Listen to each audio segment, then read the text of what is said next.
রাজধানীর এভারকেয়ার হাসপাতালের সামনে আছেন সহকর্মী আপেল শাহরিয়ার। আমরা সরাসরি যুক্ত হচ্ছি তার সঙ্গে। আপেল, বেগম খালেদা জিয়ার মৃত্যু সংক্রান্ত সবশেষ কি খবর আছে আপনার কাছে, জানাবেন আমাদের।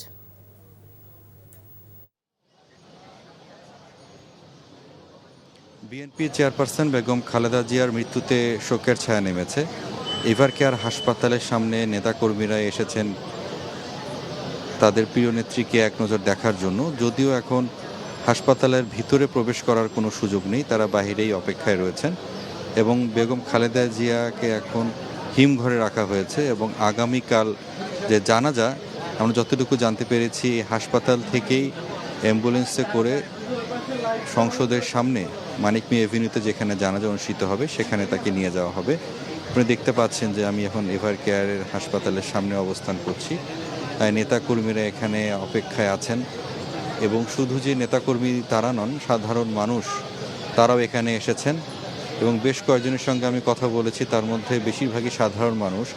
তারা যেটি বলছেন, প্রশ্ন ছিল যে আপনি কেন এখানে এসেছেন, তাদের যে কথা সেটি হচ্ছে বেগম খালেদা জিয়া তাদের কাছে একটি আবেগের নাম। অর্থাৎ তিনি একটি দলের প্রধান হলেও তার কথাবার্তা, তার চিন্তা চেতনা, এই বিষয়গুলো তাদেরকে অনেক মনে দাগ কেটেছে। এই কারণেই ভালোবাসা থেকেই তারা এই হাসপাতালের সামনে এসেছেন এবং তাদের কাছে যে একটি ক্ষোভ দেখেছি আমি, হতাশা ব্যক্ত করেছেন যে তার যেই শারীরিক অবস্থা, অসুস্থতা নিয়েই কিন্তু তিনি দেশের গণতন্ত্র, দেশের মানুষের জন্য লড়াই সংগ্রামে তিনি ছিলেন এবং আওয়ামী লীগ আমলে তাকে বারবার যখন ডাক্তাররা বলেছিল তাকে বিদেশে চিকিৎসার জন্য, তাকে চিকিৎসা নিতে বিদেশে যেতে দেওয়া হয়নি, সেই হতাশা, সেই কষ্টের কথা অনেকে বলেছেন। হয়তোবা পৃথিবী ছেড়ে সবাইকে একদিন চলে যেতে হবে, তো তাকে এভাবে তিনি নাও যেতে পারতেন, তিনি হয়তোবা আরও বেশ কিছুদিন দেশের মানুষের সেবার জন্য তিনি থাকতে পারতেন। কেননা তাকে যেরকম জুলুম নির্যাতনের মধ্য দিয়ে যেতে হয়েছে, আওয়ামী লীগ আমলে যেভাবে জুলুম করা হয়েছে, নির্যাতন করা হয়েছে,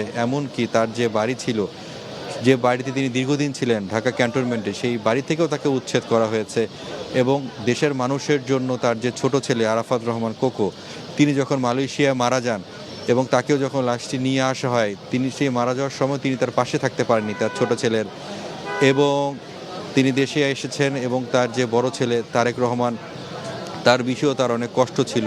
সে সময়টি 1/11-এর সময় তাকেও দেশের বাইরে চলে যেতে হয় শুধুমাত্র এককভাবেই, অর্থাৎ তিনি দেশে একাই ছিলেন এবং দেশের মানুষের কল্যাণে এবং দেশের গণতান্ত্রিক ধারা ফিরিয়ে আনার ক্ষেত্রে তার যে চেষ্টা, তার যে সংগ্রাম, সেই সংগ্রাম তিনি করে গেছেন।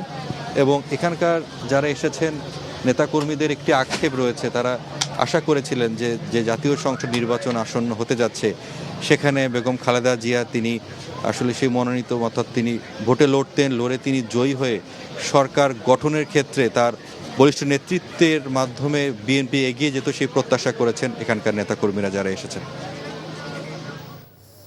জানছিলাম বেগম খালেদা জিয়ার মৃত্যু ও শোকাহত মানুষের সর্বশেষ খবর। হাসপাতালের সামনে আছেন সহকর্মী নূর হোসেন, আমরা সরাসরি চলে যাচ্ছি তার কাছে। নূর, এভারকেয়ারের সামনে সমবেত শোকাহত মানুষের কথা আমাদের জানান।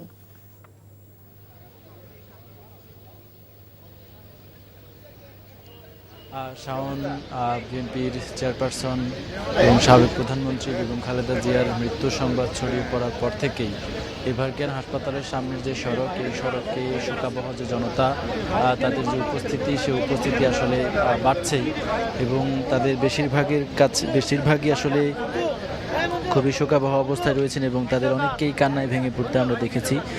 কিছুক্ষণ আগে এখানে গণসংহতি আন্দোলনের প্রধান সমন্বয়কারী জোনায়েদ সাকি এসেছিলেন, তিনি গণমাধ্যম কর্মীদের সঙ্গে কথা বলছিলেন। তিনি আসলে বেগম জিয়ার যেই দীর্ঘ সংগ্রাম, সেই সংগ্রামের কথা স্মরণ করছিলেন। তিনি বলছিলেন 2024 সালের জানুয়ারিতে যে নির্বাচনটি হয়েছিল, আমি এবং ডামি নির্বাচন, যেটি তৎকালীন ফ্যাসিবাদী সরকার আয়োজন করেছিল, সেই নির্বাচনের কিছুদিন আগে তিনি সহ বিভিন্ন রাজনৈতিক দলের নেতারা, বিএনপি চেয়ারপারসন বেগম খালেদা জিয়া তখনও তিনি খুব অসুস্থ অবস্থায় ছিলেন, তার সঙ্গে দেখা করবার জন্যে গিয়েছিলেন এবং সে সময় তিনি তাদেরকে নির্দেশনা প্রদান করেছিলেন যে নির্বাচনে অংশগ্রহণ করে শেখ হাসিনা সরকারের যে নির্বাচন, সেই নির্বাচনকে বৈধতা দেবার কোনো সুযোগ নেই এবং গণ আন্দোলন ছাড়া রাজনৈতিক দল এবং বিভাজনের ঊর্ধ্বে উঠে মানুষের আন্দোলন ছাড়া কোনো অবস্থাতেই যে ফ্যাসিবাদী সরকার এই দেশের মানুষের ঘাড়ে চেপে বসেছিল সেই সরকারকে হটানো যাবে না, এই রকমের একটি নির্দেশনা তিনি তৎকালীন যুগপৎ আন্দোলন সহ বিভিন্ন রাজনৈতিক দলের নেতা যারা তার সঙ্গে দেখা করতে গেছিলেন তাদেরকে এই নির্দেশনা দিয়েছেন। এমনটি আমাদেরকে জানিয়েছেন কিছুক্ষণ আগে এখানে গণসংহতি আন্দোলনের প্রধান সমন্বয়কারী জুনায়েদ সাকি। তিনি বলেছেন যে তিনি বেগম জিয়া তাদেরকে আন্দোলন, সর্বাত্মক আন্দোলন এবং গণ অভ্যুত্থানের জন্য প্রস্তুতি নেওয়ার আহ্বান জানিয়েছিলেন যে এবং গণ অভ্যুত্থান এবং গণ আন্দোলন ছাড়া কোনো অবস্থাতেই শেখ হাসিনা সরকার নির্বাচন বা নিয়মতান্ত্রিকভাবে ক্ষমতা হস্তান্তর করবে না, এই বক্তব্য তিনি আসলে দিয়েছিলেন। এবং তখন থেকেই তিনি সব রাজনৈতিক দলকে দলমতের ঊর্ধ্বে উঠে নির্বাচনের বাইরে গিয়ে গণতান্ত্রিক গণ অভ্যুত্থানের মাধ্যমে, গণ আন্দোলনের মাধ্যমে শেখ হাসিনা সরকারের পতন যাতে ঘটানো যায় আর সেই প্রস্তুতি নেওয়ার আহ্বান জানিয়েছিলেন, সেজন্য প্রস্তুত হওয়ার কথা বলেছিলেন। এবং এর বাইরেও তিনি এদেশের মানুষের যে সংগ্রাম লড়াই করেছেন, জুনায়েদ সাকি সহ এখানে যে নেতারা এসেছিলেন তারা স্পষ্টভাবে বলছিলেন যে তার যে লড়াই, এই লড়াইয়ে বাংলাদেশের মানুষের